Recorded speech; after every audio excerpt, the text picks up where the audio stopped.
Umaga po mga kapatid. Ako po si kapatid na Jared at kasama ko po ngayon yung mabalik sa tunay na iglesyang itinatag ni Cristo. Siya po si Ronald Alan Mendoza, no? 17 years old. Siya po ay naging kaanib sa Iglesia ni Cristo na itinatag ni Mr. Manalo noong 1914 sa Punta Santa Ana, Manila. Ilang taon ka to, bro? 2 years. 2 years sa Iglesia ni Cristo. Sa mga hindi po nakakaalam sa doktrina ng Iglesia ni Cristo, isa sa pinakadelikadong doktrina nila, gaya nga ng sinabi ni Padre, yung pagkilala nila kay Cristo, tao lang. Paano mo sasabihin tao, wala pang pasimula, magkakasama sila ng Ama. At yun yung sinasabi sa 1.26 ng Genesis, in 4.30 of Hebrew, o yung context nun sa Hebrew ay Elohim. At ang ibig sabihin nun ay plural, gods. Therefore, magkakasama na sila ng Ama, Anak, at Espiritu Santo.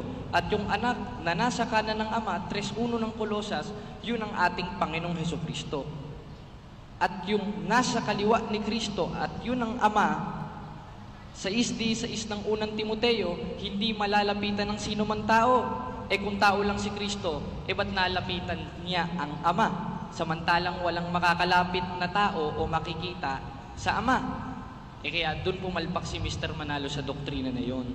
At isa sa patunay na Diyos rin ng ating Panginoong Hesukristo, sa 1.8 ng Hebreo, ang Ama na mismo nagsasabi, nung pinaupo niya sa kanan niyang ating Panginoong Hesukristo, ang iyong luklukan, o Diyos, ay magpakailanman. Sino sinasabihan ni Kristo, ng Ama? Si Kristo. Anong sabi niya kay Kristo? Ang iyong luklukan, o Diyos. Ibig sabihin, ang ating Panginoong Hesukristo, ang Ama na mismo, o ang Diyos Ama na mismo nagkla-clarify mula pa sa pasimula, Diyos na talaga siya. At yun ang naunawaan ni kapatid na Ronald Alan Mendoza. Kinatikais po natin siya kagabi sa awat tulong ng Diyos dahil yun lang naman po ang alam kong gawang mabuti pag hindi ko po ginawa yun, magkakasala ako ng mabigat. Gaya ng sinasabi sa 4.17 ng Santiago, sa nakakaalam ng paggawa ng mabuti, ngunit hindi ginagawa, ito'y kasalanan sa Kanya. Yun lang po mga kapatid, at salamat po sa Diyos at napabalik na siya sa tunay na iglesyang itinayo ng ating Panginoon Kristo. At sabi sa 9.31 ng gawa sa La Sagrada Biblia, yun ang Las Iglesias Católicas Apostolica Romana o ang Simbahang Katoliko. Salamat po sa Diyos. Salamat po. Sigurado ka ba na kumbinsi? Nanyaya na po. Sigurado ka na? Baka mamaya, kasi sabi ng ibang sekta, babalik din yan, aalis din yan sa Katoliko. Baka ang dami-daming saksi na ikaw ay nagbalik loob sa pananampalataya. Bukas makalawa, nasa ibang simbahan ka na naman.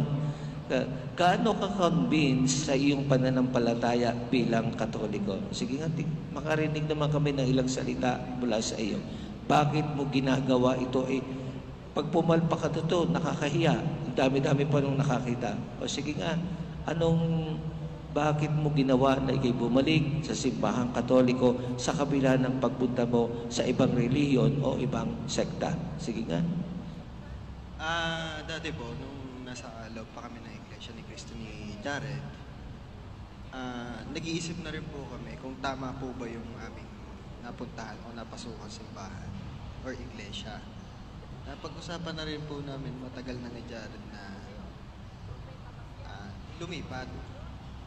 Nakumpinsi po ako. Kaya nga, sabi mo, lumipat.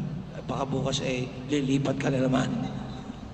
Ano yung pinakamagandang nakita mo sa simbahang Katoliko?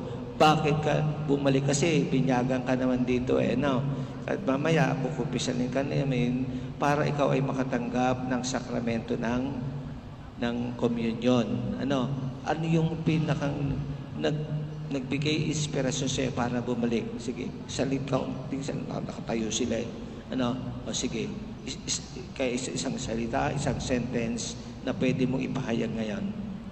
Pinilit lang po kasi ako sa iglesia. Pinilit ka sa iglesia, kaya napupunta ka doon. Pagkatapos, yun po, narealize ko na marami ding mali doon sa sambahang yun. Kaya bumalik po ulit ako dito.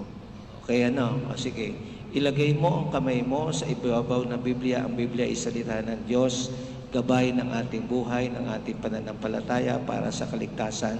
Haharap tayo doon at dadasal ka, sasabay ka sa ating profession of faith. Katulad ng mga kapatid natin sa Katoliko na ipapahayag ang ating pananampalataya. Kaya panindigan mong mabuti kung maliwanag para sa iyo, kasi baka bukas makalawan, ando ka naman sa Adventist o kaya sa Jehovah's Witness. Ano?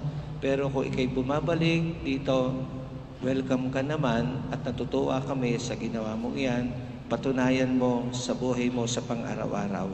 Hindi baling simpleng pananampalataya, makahulugan ay gagawin mo yun. Tayo pong lahat, ipahayag natin ang ating pananampalataya. Yun, sabay. Sumasampalataya ako sa Diyos Amang makapangyarihan sa lahat, na may gawa ng langit at lupa. Sumasampalataya ako kay Jesucristo, iisang anak ng Diyos, Panginoon nating lahat.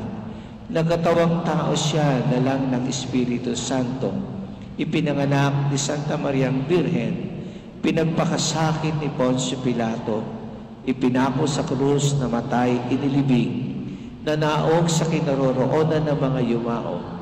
Nang may 3 araw na buhay na maguli, umakyat sa langit. Naluluklok sa kanan ng Diyos Amang makapangyarihan sa lahat. Doon magmumulang paririto at hukom sa nangabubuhay at nangamatay na tao. Sumasampalataya naman ako sa Diyos Espiritu Santo, sa banal na simbahang Katolika, sa kasamahan ng mga banal, sa kapatawaran ng mga kasalanan, sa pagkabuhay na muli ng nangamatay na tao, at sa buhay na walang hanggan. Amen. O Brother Ronald Alan, babalik ka na sa upuan. Sana ay patuloy mong makita ang tunay na ganda at ang tamang pananampalataya bilang isang Katoliko. Jesus Christ, the Son of God, was born for you and me. He came to bring the good news, from sin to set us free.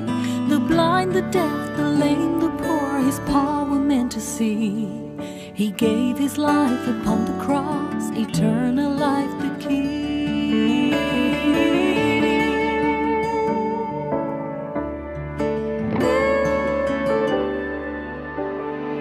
He broke bread and shed wine before His agony. We share the body and the blood in His memory. To make His message known is our responsibility. So here we are to pledge our lives to the Lord.